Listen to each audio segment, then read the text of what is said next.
Okay, so the comment was, I'll try to simplify it a little bit. We might want to learn to be okay with being uncomfortable. If you're not uncomfortable, you're not growing. Yeah, absolutely. Exactly. Exactly.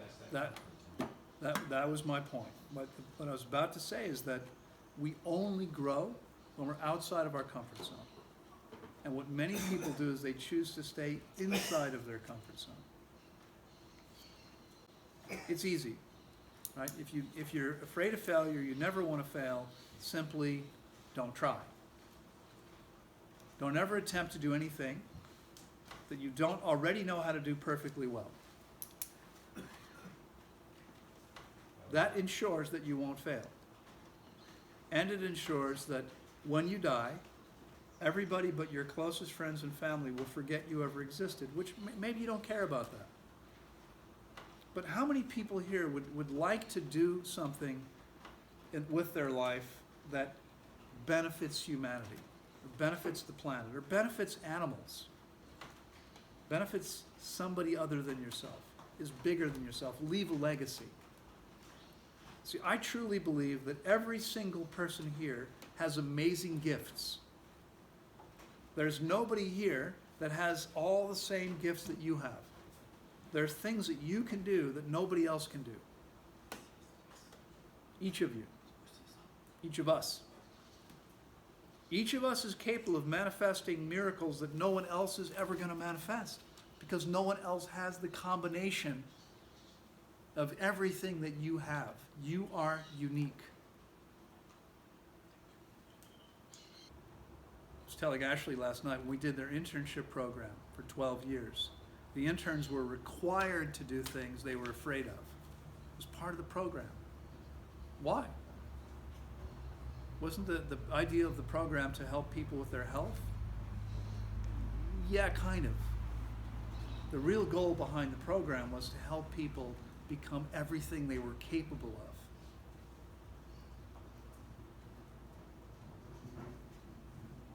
I mentioned I had 2 or 3 interns. We had 127 people go through a 4-month process over the course of 12 years.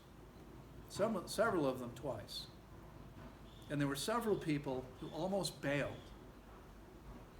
They said, well, I don't want to do that. I don't want to do some of those things.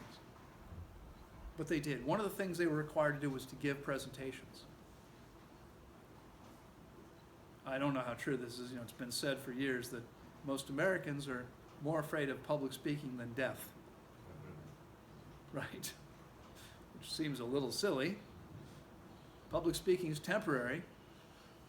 Death lasts a pretty long time, I think, at least for this body. We had people that almost left the program because they didn't want to have to get up in front of 7 other people and give a present. 7 people they knew well, right? They'd already gotten to know, and give a presentation. Really?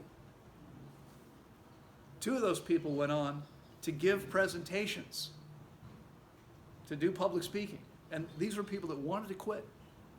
They'd never spoken in public before. They didn't want to do it.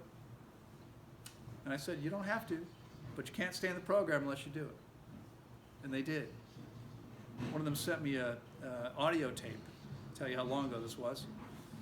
Sent me an audio tape several years, or maybe it was actually a CD, of himself giving a talk. Something he never thought he'd be able to do. Okay? What happened? Well, maybe begrudgingly, he pushed through a boundary, a self-created boundary. He was willing to do what was difficult and uncomfortable, and he grew as a result, to the extent that he now gives public presentations. Anyone can do it, right? Anyone can do it, if you're willing to. Okay? I realized a long time ago that I was not willing to lose opportunities to not have what I wanted because I let fear control me. So over the last, that was 40 years ago, I came to this realization. Over the last 40 years, when I realize I'm afraid of something, what I usually do I mean, it depends. I'll give you, I had bought my first house when I was 25, 24. And I had roommates that shared space, helped me pay the mortgage. And I had a guy who was the first, what do they call it? He just missed being on the U.S. kayak team. If someone had gotten sick or couldn't compete, he would have gone to the Olympics instead. He just missed being on the team. He was the next guy, right? There, on the Potomac River, not far from where I lived in Maryland, was Great Falls, big waterfalls. It's an amazing place. You know it? Yeah, I used to go there all the time. It was 10 minutes away from my house. And they would say, you know, you're going to paddle over the falls, you go with somebody else, right? Daylight hours in the summertime. He would go in the winter by himself at night to paddle over these waterfalls. Something happened, there's no one there to help him. He was good, and he always came home. But he said to me, you want to come? Like, no, I want to live. I'm not going to go do that. At the same time, I had a guy living there who was an amazing rock climber. And he would scale the side of the office buildings in our town at night. No equipment, no ropes. He would just climb up the side, you know, the brick wall, the little tiny grooves in the brick. He would climb up the side of the buildings. He invited me to come as well. No, thank you. Okay? Sometimes fear, by the way, is a useful thing. Sometimes fear keeps us alive. Most of the time, fear prevents us from having what we want. So when I realize I'm afraid of something, the first thing I do is I ask myself, what's the worst thing that's likely to happen if I do this thing? Now, less than a fraction of 1% of the time, the answer is, I'm likely to die. Most of the time, the answer is, I'm likely to look silly. I might make a fool of myself, right? Well, that's not hard to do, starting where I'm starting. Who cares, right? Again, if we get clear about that with the piece we talked about yesterday, why do we care what anyone else thinks about us? It doesn't matter. So I stopped letting fear control me. I stopped letting fear prevent me from doing what I wanted to. I've risked failure many times, and I've failed more often than I've succeeded. You know who else did that? Babe Ruth, the home run king, was also the strikeout king, right? He wasn't afraid of striking out. He would swing with everything he had, and sometimes he'd miss. But when he hit, look out, okay? Okay, don't be afraid of failure. It doesn't mean anything. The problem is we make it mean something about ourselves. Nothing means anything until you give it meaning. You see these vehicles, usually pickup trucks or muscle cars in the U.S. that have these no fear bumper stickers. And I usually think to myself, there's an idiot. Okay, fear is an intelligent response to specific situations. I love to body surf. I've body surfed waves that were pretty serious, where I could easily have gotten myself killed. Okay? I was afraid. I think it's intelligent to be afraid. I've been in many situations where there was some fear, but I did it anyway. And again, most of the time, death was not the likely result. Okay, so be willing to face your fears. Don't run from them. Don't hide from them. Ask yourself an intelligent question. What's likely to happen if I do this? Death is always a possibility, and harm, right? I mean, injury, yeah, that's a frequent possibility. Some of you already know this. Apologize if I'm boring you, but I have broken 7 fingers, 2 ribs, 2 toes, both knees, and my right hip. And I still continue to do things where I might get injured if it's something I think I'm going to enjoy. My body will heal.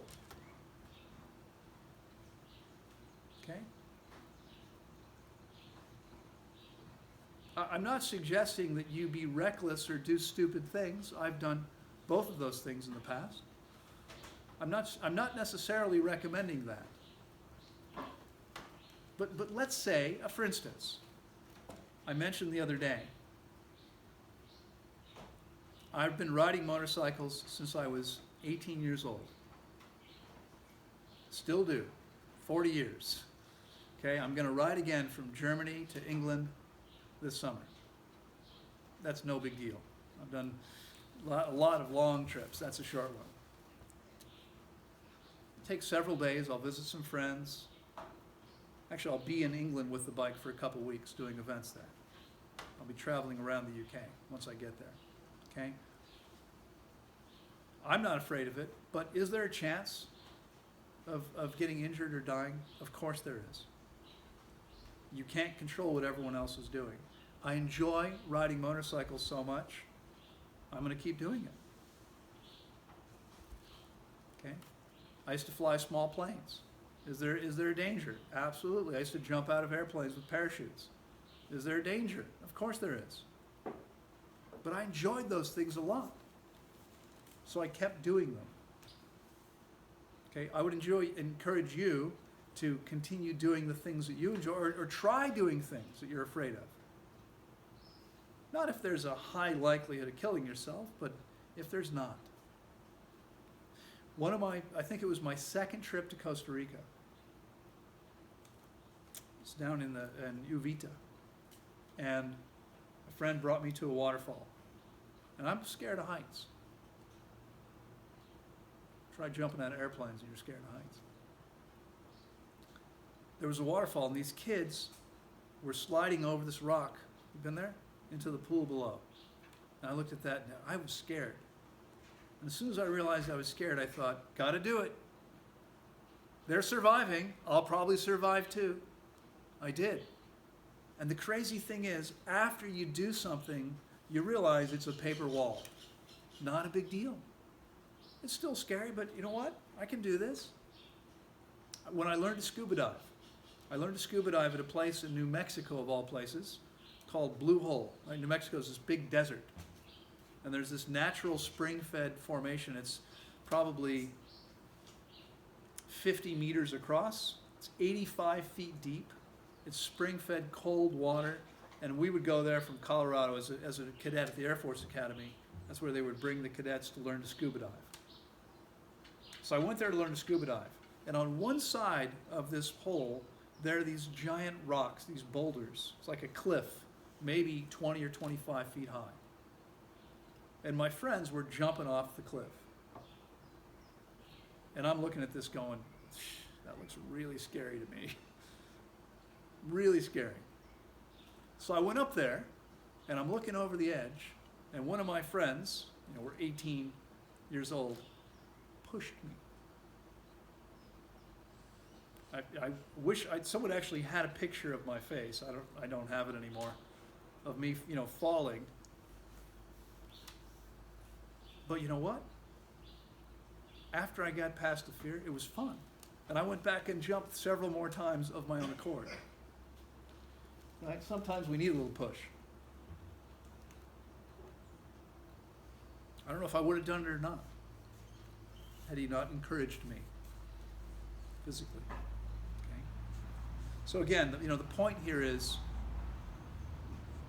in order for you to create everything you're capable of creating, manifest everything you're capable of manifesting, create the amazing life you're capable of manifesting, you're going to need to take some risks. I was a finance major. Anyone else here study finance? Not formally. First law of finance, there's a risk-return trade-off. You want a big return, you have to accept some risk. You're not willing to accept any risk, you're going to have very little returns. This is talking about money, but you know what? The exact same thing applies in life. I have dear friends in Holland who had a spiritual teacher. I don't know if they're still connected to this person or not. It was actually a couple. And the couple met at a conference in Europe. He was from the US, she was from Europe.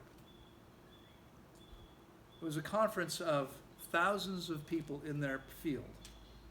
psychologists or whatever they were exactly. I don't know. I don't remember. Bless you.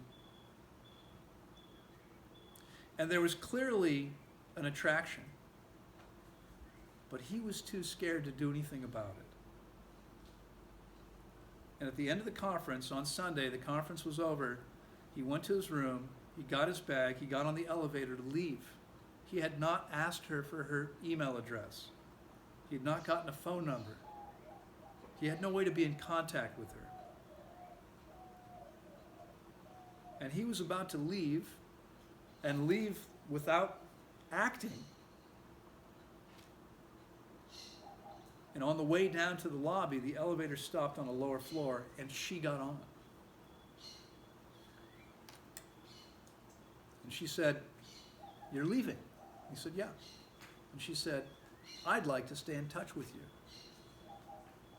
And they're married now and have been for a long time, but it's only because she spoke up. They may have never seen each other again. How many opportunities are you going to let walk out of your life because you weren't willing to speak up? Okay? Don't let fear stop you. Okay? Be brave.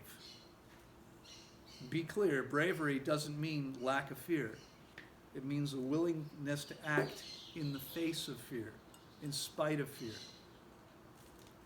Okay, firefighters rushing into a burning building, they're not afraid. Of course they're afraid. But they do it anyway. Okay? There's a lot of situations where people act anyway. That's bravery, in spite of fear. Okay? Don't let it stop you. Most people allow most of what they do to be guided primarily by fear. Most of the time. Look around. Okay, it's the number one thing that guides most people's actions. It's fear. Don't be that person. Because if you're going to create the amazing things you're capable of, there's no place to allow that to be happening. Feel the fear. Do it anyway, right? If it makes sense for you. If it's something you think you're going to enjoy, it's something that's going to help you. Don't worry about failing. You will. So what? You get up and do it again. Okay?